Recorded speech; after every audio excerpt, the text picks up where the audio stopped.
You don't see too many fat guys going fast on a Postie. Welcome to Blokesworld, and we're at the Australian Postie Bike Grand Prix in Cessnock, New South Wales. Forget about next day shipping, because there's not a mailbag in sight as these guys and gals deliver a full day of racing on the classic Honda CT 110 Postie bike around the suburban streets of this awesome town. It doesn't get any more Australian than this, so stick around. You're watching Blokesworld.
Hello, my name's Chris Watson, and welcome to Cessnock and the home of the Australia Postie Bike GP. It was actually founded right here where we're standing. It was one Friday afternoon after about 10 beers, and we thought about having a venture race on scooters, like a Vespa, 10-hour, 12-hour. We come up with the idea about running a Postie bike challenge instead, so something the town can benefit from, give credibility to motorcycling and motorcyclists in the area, and come up with a lot of hard work. Spent a lot of people. 2014 was the first race. I went down to a Postie auction at Moorebank, and I bought everyone the first auction, which is about 15. And I went back 2 weeks later and bought another 12 or 15 to make the field. So we sold them off at invoice price to get people to have motorbikes. And I think we had about 50 the first year. Now it's sold out in a couple of weeks from entries, and there's 10 reserves at 78. It's been growing in numbers as well as quality of riding. The riders are getting higher profile, more capable, and a lot more championships under the belt. And this year's no exception of a high calibre field. There's Kevin Curtin, ex-runner-up the World Championship, Super Sport. And you've got a host of dirt track races and champions. Mick Kirkness, who is my partner, he's a multiple Australian state champion, and he's raced AMA flat track in America. Quite talented on any motorcycle. There's twice winner Marty McNamara and Young Richards. They won it twice. Probably the key pairing would be Maxwell and Crew Halliday. Crew was the fastest time last year, and they're both current Superbike and Supersport champions. And there's a host of young road races, speedway and dirt track, which it's all about weight advantage. When you've got 6.5 horsepower, 20 kilos of retirement does take its toll. Well, check this out, viewers. This is Crash Corner. I don't know what number turn this is. Carnage Corner. Turn 1, Crash Corner, Carnage Corner. And the residents here, you have built yourself a deck. I'm guessing you got a few eskies. Many eskies. You're in for the day. And what was the count at this corner last year? 72 people down. I'm still amazed how how tough they are for a little bike. Like, they get hammered, they get punished, and they survive, and nothing really goes wrong with them. You know, it amazes me, the gearbox, the clutches, everything withstands the torture they get. But basically, they're a dead standard bike with some good tyres, different bars, and a bit of tuning. They've got to be 6.3 horsepower maximum. Standard, they're out the box, they're probably 5.5 to 6, and tuning them and tweak them, and you get another bit out of them. But you know, there's no really extreme cheating because you can't get away with it. Yeah, practice and qualify, that terms your heat position. So the fastest qualifier will go in heat 1, and the second fastest qualifier will be on the front row of heat 2. So if you win heat 1, you'll be in pole position for the final. And the final this year is 1.5 hour final. Originally it was a 2-hour final.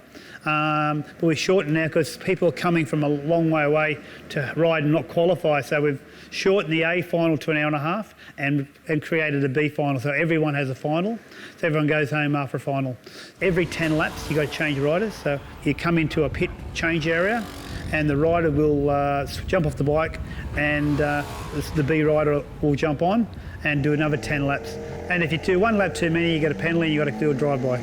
You normally will do 4 stints each of 10 laps, and at the end it's a real judgment because it's around the timing of doing 10 to 11 laps or 9 laps to the last change, so it's quite technical at the end to get it right. Don't you go anywhere. Right now we're going to commercial break, which is a great time for you to go on to blokesworld.com and buy stacks of our merchandise. See you after this.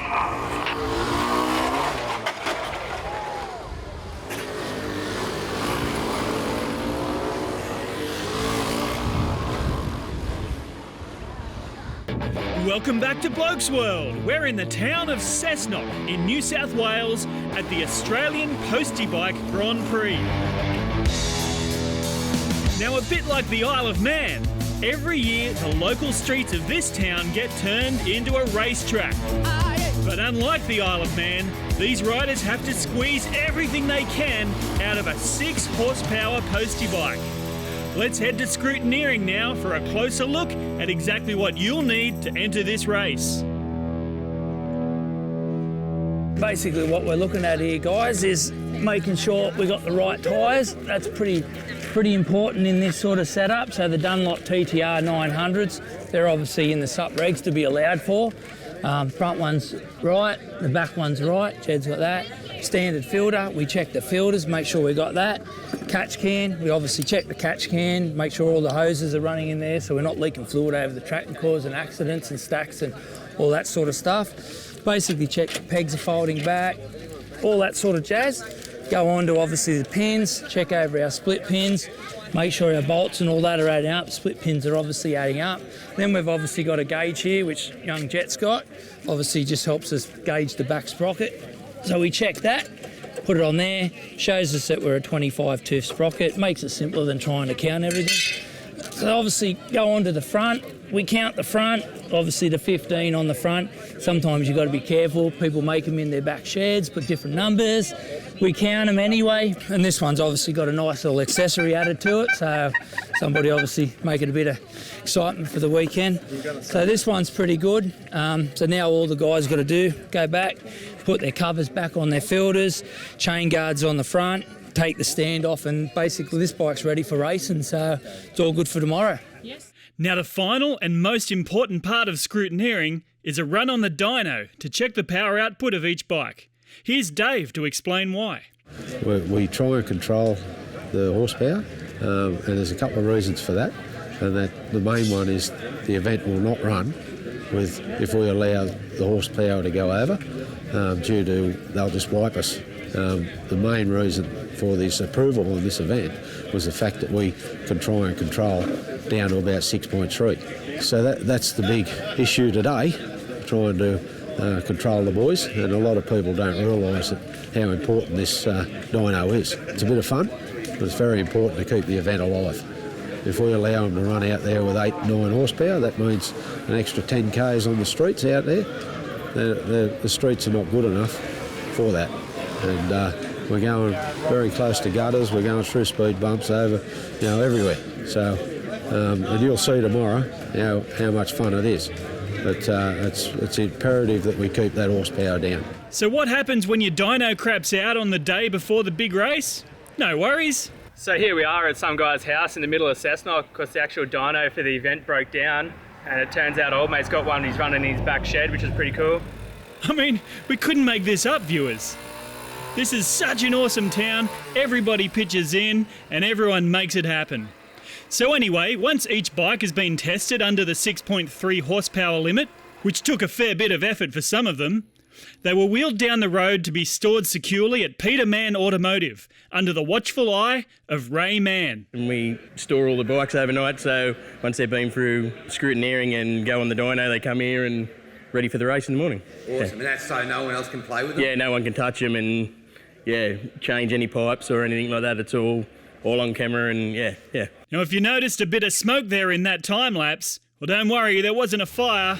I guess it was just time to clear the cobwebs in this beast out the back.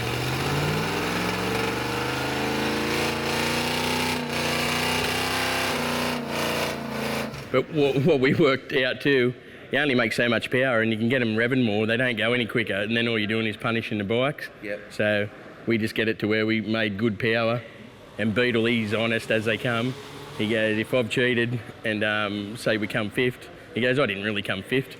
You know, like I say, he's old school, he likes to win it or go from his ability, you know, so, which I think in my head, like, we're all for high performance, but these things are only do so much with them, and when they start tampering with them, you get unreliable. So you're better off having your reliability, and heat's a big factor with them too. Now Ray's talking about the bike he prepared for the legendary Beetle Bailey, and we're going to catch up with him right after this break. You're watching Blokesworld. Welcome back to Blokesworld at the Australian Postie Bike Grand Prix. And this year it's a who's who of motorcycle racing with a stack of international and top level riders on the roster. But it's also a who's that of motorcycle racing because it's open to anybody who's prepared to give it a crack. But be warned, you'll be up against legends like this guy. Yeah, we rode the first one, we rode from last place to fourth, which was really good. Then everyone started to cotton on to how to ride those things. We already had a bit of an idea what to do. And I've had another teammate for a couple of years, and also now this is my second year with my daughter. So first father-daughter team ever to enter the event, and also was the first woman ever to get in the main event last year. So that spurred on this year with a women's race. Just a bit of background, viewers. Although a number of ladies enter the main event, this year they've opened up a dedicated women's race. And this champion right here covered all of their entry fees. So each team of two could invite a girl along to ride for nothing, and that resulted in a full field for the ladies. Actually, the woman rider for our team is actually a Postie from the Greater Mail Run. She rides two CT 110s for a living, actually, and she's just replaced them with the new NBC 110 models, which a lot of guys idolise around here. I just love how you just talk it up like it's a Ferrari or a Porsche. Yeah, no, I'm an old motocrosser from Team Suzuki back in the 80s. Australian motocross champion and things like that. Supercross back in the early days. Flat track titles. I've set an Australian wheel stand record. I rode a motorbike 8.5 kilometres on the back wheel. Back in about 1985. So, I've got a few bits and pieces, lots of state titles and things like that, and a lot of other big events too. And also the last 4 years I've been riding enduro, and I've wrapped up my fourth title in New South Wales enduro last year in the Legends class. It's been pretty good. 26 years away from motorbikes and come back and, it doesn't leave you. It's just like riding a bike. That's it. Once it's in your blood, you never get rid of it. You can go and practice for this event till you turn blue. You're not going to duplicate what it's like to get out on that road, and with all the barriers and all the people around it, and through the gutters and through the TAFE and behind the ex-Servos Club. You're ringing those things to the limit, but you also want to look after it because it's a 2.5 hour enduro. But you're flogging it, the front wheel's letting go, the back wheel's letting go, you're getting chatter, you got lappers, you got people trying to overtake you, you might miss a gear.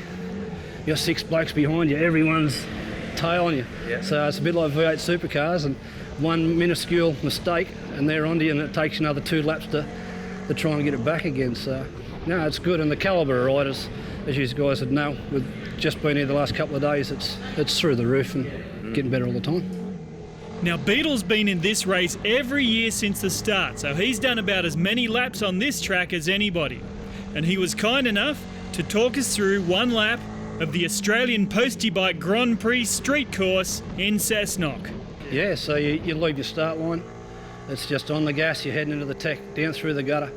There's a speed hump. You try to stay a little bit to the right of that, hard into a right-hand turn, and bang it down 2 gears, into a hard right, into a hard left, up a gear, into another medium sort of sweeper, through a gutter, into another fast left-hander, through a gutter out onto the road again, and you've got a 3rd gear pin going for 4th. You're heading up towards the Aussie Hotel.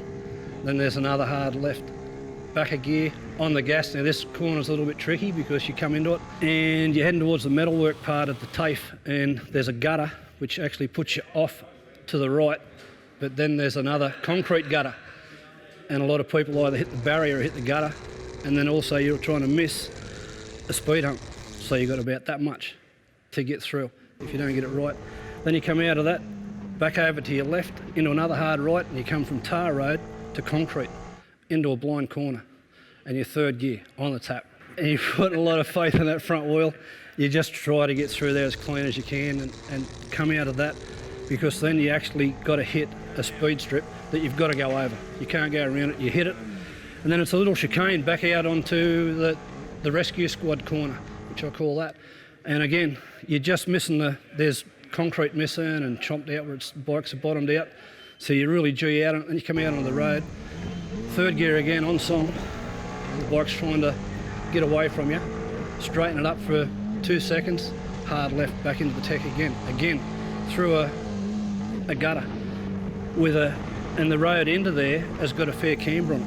Well, we've got to take a quick break now, viewers, but you'll see the rest of the lap, and it only gets faster from here when we return for more Blokesworld.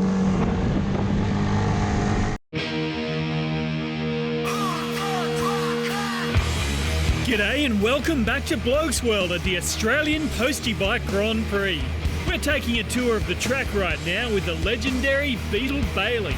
We're about 2/3 of the way through a lap on this street circuit where the track heads back past the pits. And then that's the pit lane there, which is only the gutter, which if you don't get that right, you've got about half a metre to get off. But then you come out of that through another gutter back onto the road. And again, back around, they call it Hell Corner. Everyone sits there because be 100 bikes crash there. The road's real grippy, then it's got some patches that are just tar. And it's just clear tar with no rock, so it's real slick. Yep. Right on the apex, so you hit that, and if you get it wrong, you're off into the gutter, into the barriers. It sounds like a thunderstorm coming sometimes for the boom, boom. You'll get it on the camera. And then out of there, again, you're heading up towards the workies. I call it Doc's Corner.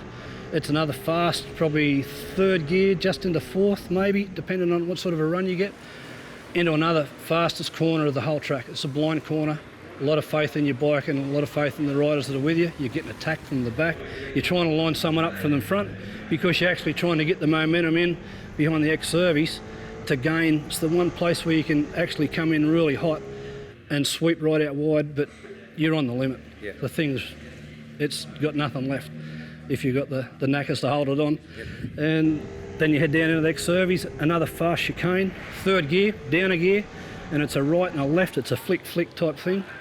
Then you come back through, another hard left behind Coles, onto the start-finish straight, and that's a lap. And yeah, it's on a Postie bike. You know, some of these bikes here, these foot pegs grind away. Yeah. You've got those things cranked over so far that you grind the foot pegs away. Your feet are dragging, you hit the stand mount on the other side. So you tell people about what those things do and they go, wake up, it's a Postie bike. Come and have a look. Yeah, come and look. Yeah, it's good. I feel buggered after doing that. I feel buggered. I thought for a minute that you did the whole 90-minute race. Now viewers, all of this awesome onboard footage you're seeing has come from one team. BPR Racing let us mount cameras all over their bike, which didn't help their power to weight ratio much. But anyway, Ado sat down with one of the guys, Phil Dunlop, and asked him about his racing background. Plenty of bush riding, and then the last 3 years I've rode the Fink Desert Race twice, and practice for that, mainly up around the back here at Cessnock, and a lot of races, flat trackers. It's a good area, but yeah, just mainly out in the bush. Yeah, so if you were to start from scratch, getting a bike off eBay or Gumtree, probably things you do, you'd strip them down, get rid of the lights and stuff like that. But get a good set of tyres and good over this catch can because you're running on the streets and like that catch can there. Yep. Just so no fuel or oil drops on the roads, with good set of tyres, and you got to have the road racing gear, good helmet, and leathers because you're running on the streets, and if you have a crash for your protection. But it doesn't take too much to get up and get a bike in, so it's worth, if you're keen, get one together. Righto viewers, that's all we can fit in tonight's episode, but we'll see you next week for part 2 of the Australian Postie Bike Grand Prix right here in Cessnock. See you next week.